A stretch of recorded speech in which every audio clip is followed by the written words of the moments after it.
जय हिंद दोस्तों। आज हम देखेंगे केमिस्ट्री का एक बहुत ही इंपॉर्टेंट टॉपिक जिसका नाम है पीरियोडिक टेबल, आवर्त सारणी। आवर्त सारणी को मेंडलीफ ने बनाया था, जो उन्होंने परमाणु भार के आधार पर लगाया था। उसके बाद में कुछ उसमें अपडेट हुआ, फिर उसके बाद में और लोगों ने उसको परमाणु क्रमांक के आधार पर व्यवस्थित किया।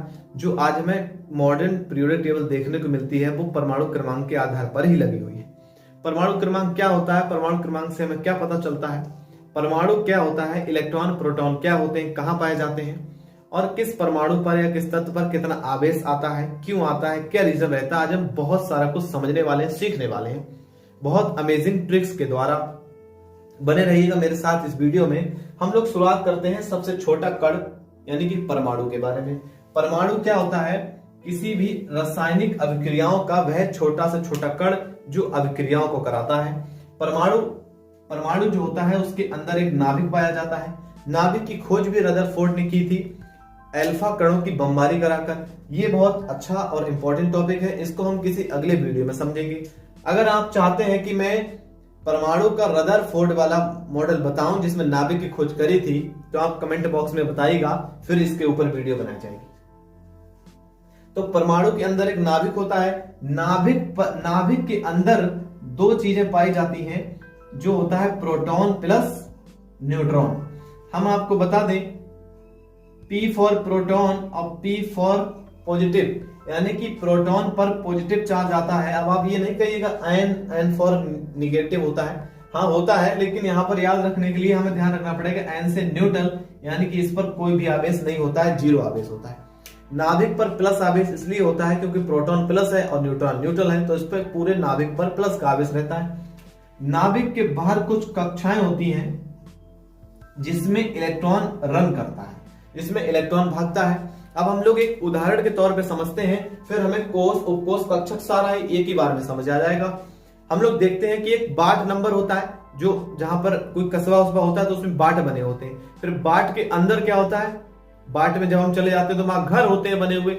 घर के अंदर रूम होते हैं, रूम में लोग रहते हैं। क्या होता है? बाट होते हैं, बाट के अंदर घर बने होते हैं, घर के अंदर रूम होते हैं और रूम के अंदर लोग रहते हैं। तो जो नाभिक के बाहर जो कक्षाएं होती हैं वो होता है क्या? कोष। यानी हम इसको हम समझने के लिए क्या लिख ले रहे हैं? बाट नंबर। ये बाट है, तो ये जो नाभिक के जो पास होता है सबसे पहले वो पहला बाट, दूसरा बाट, तीसरा बाट और चौथा बाट। पहला जो बाट होता है उसमें केवल एक घर होता है जिसको हमने नाम दिया है एस। दूसरा बाट होता है, जो दूसरा बाट होता है उसमें दो घर होते हैं, एक एस और एक पी। तीसरा जो बाट होता है उसमें एस पी डी होते हैं। जो चौथा बाट होता है उसमें एस पी डी और एफ घर होते हैं। अब घर होंगे तो उसमें रूम होते हैं, किसी का अलग अलग रूम होता है। तो जो एस होता है उसमें केवल, जो एस घर है उसमें केवल एक रूम होता है।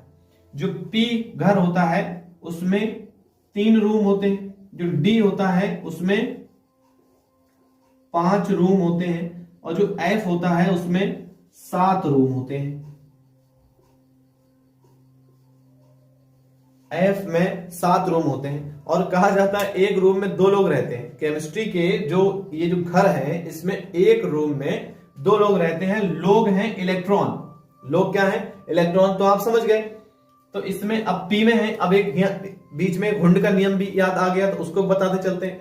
हुंड ने ये बताया था कि किसी भी क्या होता है, जो कक्षक होते हैं इनमें कक्षक में इलेक्ट्रॉन का जोड़ा तभी बनेगा जब प्रत्येक कक्षक में एक एक इलेक्ट्रॉन आ जाए। तो इसमें हमें क्या करना है? पहले एक एक इलेक्ट्रॉन भरना है, जब एक एक समय आ जाता है उसके बाद जोड़ा बनना संभव होता है। अब आप इन दोनों के मुझे कमेंट में बताइएगा इसमें टोटल कितने इलेक्ट्रॉन आएंगे और एफ में कितने इलेक्ट्रॉन आएंगे। हम लोग परमाणु समझ गए। परमाणु होता है उसके अंदर एक नाभिक होता है जिसके अंदर प्रोटॉन और न्यूट्रॉन होता है। उसके बाहर कुछ कक्षाएं होती हैं जिसको हम बाट नंबर कहते हैं। बाट नंबर के अंदर पहले बाट में केवल एक जो मकान होता है एस का, दूसरे में एसपी होता है, तीसरे में एसपी डी और चौथे में एसपी डी एफ होते हैं। और इन्हीं को हम उपकोष नाम दिए हैं, यही उपकोष कहते हैं। और उपकोष के अंदर जो रूम होते हैं उन्हें हम कक्षक कहते हैं। कक्षक रूम के अंदर लोग रहते हैं जिन्हें हम इलेक्ट्रॉन नाम दिए गए हैं। और इन्हीं उपकोष के आधार पर ही पीरियोडिक टेबल को बांटा गया है। अब देखो S में 2 इलेक्ट्रॉन आते हैं, जिसके आधार पर इनने S में केवल 2 ही वर्ग बनाए हैं, एक वर्ग ये है, एक वर्ग ये है। इसके बाद में जो P होता है उसमें 6 इलेक्ट्रॉन आते हैं, इसीलिए इनको 6 वर्ग में बनाया गया है। और जो D होता है उसमें 10 इलेक्ट्रॉन आएंगे, इसी वजह से इसको 10 वर्ग बनाया गया। और जो F में 14 इलेक्ट्रॉन आएंगे, इसी वजह से इसमें 14 वर्ग बनाए गए हैं। ये इलेक्ट्रॉनों के आधार पर ही इसको बांटा गया है। अब हम समझ लेते हैं, इसको कुछ याद करने की ट्रिक्स हैं जो हम बता रहे हैं। इसको याद करने की ट्रिक है ही ली ना के RBCS फरार। क्या ट्रिक है, रिपीट करिएगा मेरे साथ, ही ली ना के RBCS फरार। इसके बाद इसकी भी ट्रिक है दूसरे वाले वर्ग की, इसको फर्स्ट ए, इसको सेकंड ए बोलते हैं। इसको जब बे मग का सरवा रेडियम भी बोलते हैं। कुछ बच्चे बताते हैं बेटा मांगे कार स्कूटर बाप रोए। ट्रिक बनाइए अलग अलग, आप भी अपने को ट्रिक बना के याद कर सकते हैं। इस वाली लाइन की ट्रिक है कि शक्ति बना, मैं हिंदी में लिख दे रहा हूं, क्या है, शक्ति बना सियार, सियार होता है, शक्ति बना सियार मन फे को निकू नी, इससे कु और इससे जन, मन फी को निकुजन। शक्ति बना सियार मन फी को निकुजन, इसकी याद रखने की ट्रिक है। और यहां से बनती है ली वे बक नो फनी, ली वे बक नो फनी। और ये हैलोजन वाला है, ये बहुत ज्यादा इंपॉर्टेंट है, हैलोजन परिवार। इसकी ट्रिक बनी है फिर कल बाहर आई एटी। अब कुछ लड़के बड़ा होशियार होते हैं, तो वो अपना अपना, कोई भी है कैसा भी दिमाग चल सकता है। एक लड़के को हम बता रहे थे कि फिर कल बाहर आई, तो उसने अपने आप बोल दिया आरती, बोले फिर कल बाहर आई आरती। अरे दिमाग पता नहीं इसी में चलता रहता है क्या। हम उसको बता रहे थे फिर कल बाहर आई आत्मा, और उसने बता दिया फिर कल बाहर आई आरती। होता है, ये लोग दिमाग है। हम लोग देख लेते हैं शून्य वर्ग के जो तत्व होते हैं, ये बहुत ही इंपॉर्टेंट है। इनकी भी ट्रिक है, थोड़ी सटीक नहीं है लेकिन याद रखने के लिए काफी है, ये का थोड़ा मैच नहीं है। ही ने अंगूर खाए जिनोन रोने लगे, ही ने अंगूर खाए जिनोन रोने लगे। हम लोग लैंथेनाइट्स को देख लेते हैं, लैंथेनाइट्स और एक्टिनाइट्स को देख लेते हैं। जैसे क्या होता है, हम लोगों का नाम होता है, हम लोग अपना सरनेम लगाते हैं तो अपने पेरेंट्स को देख के लगाते हैं। अपने, अगर हमारे फादर क्या होता है, कोई अगर सक्सेना लगा रहा है तो बेटा भी सक्सेना लगाने लग जाता है। इसी तरह से यहाँ पर भी कुछ ऐसा लॉजिक काम करता है। इस सीरीज का नाम लैंथेनाइट क्यों रखा गया, इस सीरीज का जो पहला तत्व है जिसका नाम है लैंथेनम, लैंथेनम के नाम के आधार पर इस पूरी लाइन को नाम दे दिया गया लैंथेनाइट्स। इसी तरह से जो इसकी दूसरी वाली लाइन है उसका नाम है, पहला जो तत्व है उसका नाम है एक्टिनम, उसी के आधार पर पूरी लाइन को नाम दे दिया गया एक्टिनाइट्स। इसका जो ये पहला वाला लैंथेनाइट्स है, ये 12th के लिए बहुत ज्यादा मोस्ट इंपोर्टेंट है, 12th में कई बार पूछा गया है। और इस बार 2021 के लिए बहुत ज्यादा मोस्ट इंपोर्टेंट है, लैंथेनाइट संकुंचन क्या है। तो ये लैंथेनाइट संकुंचन, एक लाइन में परिभाषा बताता हूं। लैंथेनाइट्स में बाएं से दाएं जाने पर, कहा, बाएं से दाएं जाने पर इन तत्वों का जो आकार होता है वो सिकुड़ता जाता है, छोटा हो जाता है, जिसको हम लैंथेनाइट संकुंचन कहते हैं। ये जो कमी होती है, अनियमित आती है, कहीं पर बढ़ घट भी जाता है, कहीं बढ़ जाता है, कहीं घट जाता है, लेकिन अगर एवरेज देखा जाए तो वहां से मतलब बाएं से दाएं में इसका जो आकार होता है वो थोड़ा कम हो जाता है, घट जाता है, इसको हम लैंथेनाइट संकुंचन कहते हैं। अब इसको याद रखने की एक ट्रिक है, बहुत अमेजिंग ट्रिक। एक पीएम जो थे प्रधानमंत्री, उनके एक दोस्त रहे इमरान, तो इमरान को उन्होंने कुछ लोहे का गिफ्ट दिया था जो उन्हें बिल्कुल पसंद नहीं आया। तब वो यूरोप गए अपनी गाड़ी से और वहां से एक तत्व लाए जिसका नाम था जो है यूटर्बियम, तो वो उसको सर्व करते हैं, देते हैं। देख लेते हैं हम ट्रिक इसकी कैसे है। कहते हैं लोहे से प्यार नहीं, लोहे से प्यार नहीं, पीएम सुपरमास्टर ही होता है। पीएम सुपरमास्टर यूरोप गए जीडी गाड़ी से, तब ड्राई होकर बोले इमरान तुम यूटर्बियम लोगे। बहुत अमेजिंग ट्रिक है, याद रखना बहुत आसान है। इस तरह से हम इसको ध्यान रख सकते हैं और ये पेपर में इस बार जरूर आएगा पक्का। अब हम लोग देख लेते हैं परमाणु क्रमांक और परमाणु भार क्या होता है। परमाणु क्रमांक जो होता है वो पीरियोडिक टेबल में लिखा होता है। जैसे मानो ये Mn लिखा हुआ है, Mn का परमाणु क्रमांक 25 है, तो परमाणु क्रमांक से हमें पता चल जाता है कि Mn में जो Mn का परमाणु होगा, परमाणु में नाभिक होता है, नाभिक के अंदर कितने प्रोटॉन होंगे। तो परमाणु क्रमांक हमें बताता है प्रोटॉन की संख्या। और नाभिक में जितने प्रोटॉन होते हैं, नाभिक के बाहर जो कक्षाएं होती हैं उनमें उतने ही इलेक्ट्रॉन भी गति करते रहते हैं। मतलब Mn में 25 प्रोटॉन होंगे और 25 ही बाहर कक्षाओं में इलेक्ट्रॉन घूम रहे होंगे। परमाणु भार क्या बताता है? परमाणु भार हमें प्रोटॉन और न्यूट्रॉन का जोड़ बताता है। जैसे मान हम लोग देख लेते हैं, जैसे कि Mn है तो Mn का परमाणु क्रमांक जो होता है 25 होता है परमाणु क्रमांक, और जो परमाणु भार होता है वो होता है लगभग 55। अब यानी कि परमाणु क्रमांक 25 है, यानी कि इसमें 25 प्रोटॉन है, और इसका जो परमाणु भार है यानी कि 55 है, यानी कि 25 प्रोटॉन हटा दोगे इसमें से तो कितने बचेंगे? 30, यानी 30 इसमें न्यूट्रॉन की संख्या है। तो इस तरह से हम न्यूट्रॉन की संख्या भी ज्ञात कर सकते हैं। अब हम देख लेते हैं कि इन जो तत्व होते हैं इन पर परमाणुओं पर तत्वों पर आवेश किस हिसाब से आता है, कब प्लस का आवेश आता है, कब माइनस का आवेश आता है। जैसे हमने देखा होगा कभी कभी हम लोग अपने मोबाइल में लोन जब ले लेते हैं तो लोन लेने पर क्या होता है, जब हम 5 रुपया 10 रुपया का लोन ले लेते हैं, जब नहीं चुकाते हैं तो थोड़े समय बाद माइनस का लिख के आ जाता है कि माइनस का 10 रुपए।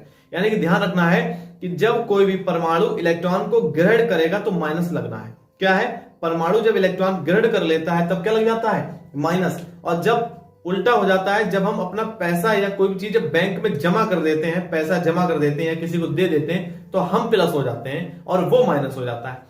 तो प्लस का मतलब हो गया, तो जब हम इलेक्ट्रॉन, कोई भी तत्व जब इलेक्ट्रॉन त्याग देता है, मतलब किसी दूसरे को दे देगा तो उस पर प्लस आ जाएगा, और जो ग्रहण करता है उस पर माइनस आ जाता है। अब ये तत्व क्या होता है, किस तरह से कितना आवेश आता है वो हम लोग देख लेते हैं। ये पूरी पीरियोडिक टेबल के सारे ही तत्व शून्य वर्ग के तत्वों की तरह बनना चाहते हैं, शून्य वर्ग के तत्वों की तरह बनना चाहते हैं। अब जैसे मान लीजिए हमने एक उदाहरण ले लिया सोडियम। सोडियम का परमाणु क्रमांक कितना होता है? 11। और हम इसी के एक साथ का तत्व लेंगे, जैसे कि जो हीलियम है और नियॉन है। अब ये किसकी तरह बनने में आसानी रहेगी इसको, या तो जो हीलियम की तरह बने, हीलियम की तरह बनने के लिए इसको क्या करना पड़ेगा, 11 यानी कि 9 इलेक्ट्रॉन किसी और को देने पड़ेंगे, या फिर ऐसा हो सकता है कि नियॉन की तरह बनने के लिए केवल 1 इलेक्ट्रॉन त्याग दे। कौन सा आसान है? नियॉन की तरह बनना। तो ये क्या करेगा, अपना 1 इलेक्ट्रॉन किसी दूसरे को दे देगा, और जब 1 इलेक्ट्रॉन किसी दूसरे को दे देगा तब इस पर क्या जाएगा, क्या आएगा बताइए? प्लस का 1। जब प्लस का 1 आएगा तो तब जो इसका जो परमाणु क्रमांक रहेगा वो क्या बचाएगा? 10। और अब ये किसकी तरह बन गया? नियॉन की तरह बन गया। किसकी तरह बन गया? नियॉन की तरह। समझ आया? इस पर +1 क्यों आया? अब अगर हम एक उदाहरण और ले लेते हैं, मानो हमने ऑक्सीजन ले लिया। ऑक्सीजन का परमाणु क्रमांक कितना है? 8 है। अब परमाणु क्रमांक 8 है तो अब बताइए किसकी तरह बनेगा? जे 10 के पास में है ना, 10 के पास में, तो ये भी क्या करेगा, किसी भी तरह से इसको 2 इलेक्ट्रॉन चाहिए। अगर ये 2 इलेक्ट्रॉन ले लेता है तो इसका परमाणु क्रमांक 10 हो जाएगा और उस पर माइनस का 2 आवेश आ जाएगा, और अब ये किसकी तरह बन जाएगा? नियॉन की तरह, क्योंकि नियॉन का परमाणु क्रमांक कितना होता है? 10।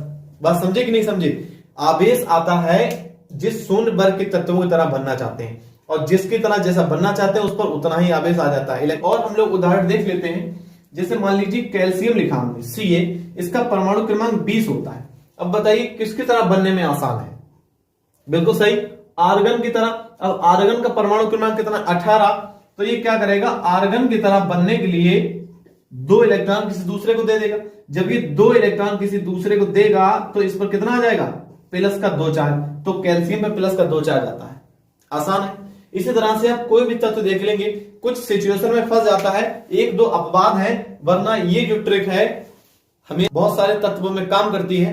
कुछ 1-2 अपवाद है, जैसे मैं आपको बता देता हूं। देखा कि कितना आवेश आता है। हम लोग एक दो उदाहरण और समझ लेते हैं, जैसे कि एलाई लिथियम होता है। लिथियम का परमाणु क्रमांक कितना है? 3। और ये अब बताइए किसके पास में पहुंचा? हीलियम के पास में। हीलियम का कितना है? 2। तो ये क्या करेगा, 1 इलेक्ट्रॉन किसी दूसरे को देने की कोशिश करेगा। तो जब ये 1 इलेक्ट्रॉन किसी दूसरे को देगा तो इसका परमाणु क्रमांक 2 बचेगा, और जब 1 इलेक्ट्रॉन किसी दूसरे को दे दिया है तो उस पर 1 माइनस आ जाएगा, और इसके ऊपर क्या आ जाएगा? 1 प्लस आ जाएगा। बात समझ आए कि नहीं आई? अब ये हीलियम की तरह हो गया। अगर हम मान लेते हैं कि क्लोरीन का परमाणु क्रमांक 17 होता है। अब ये किसके पास आ गया? आर्गन के पास।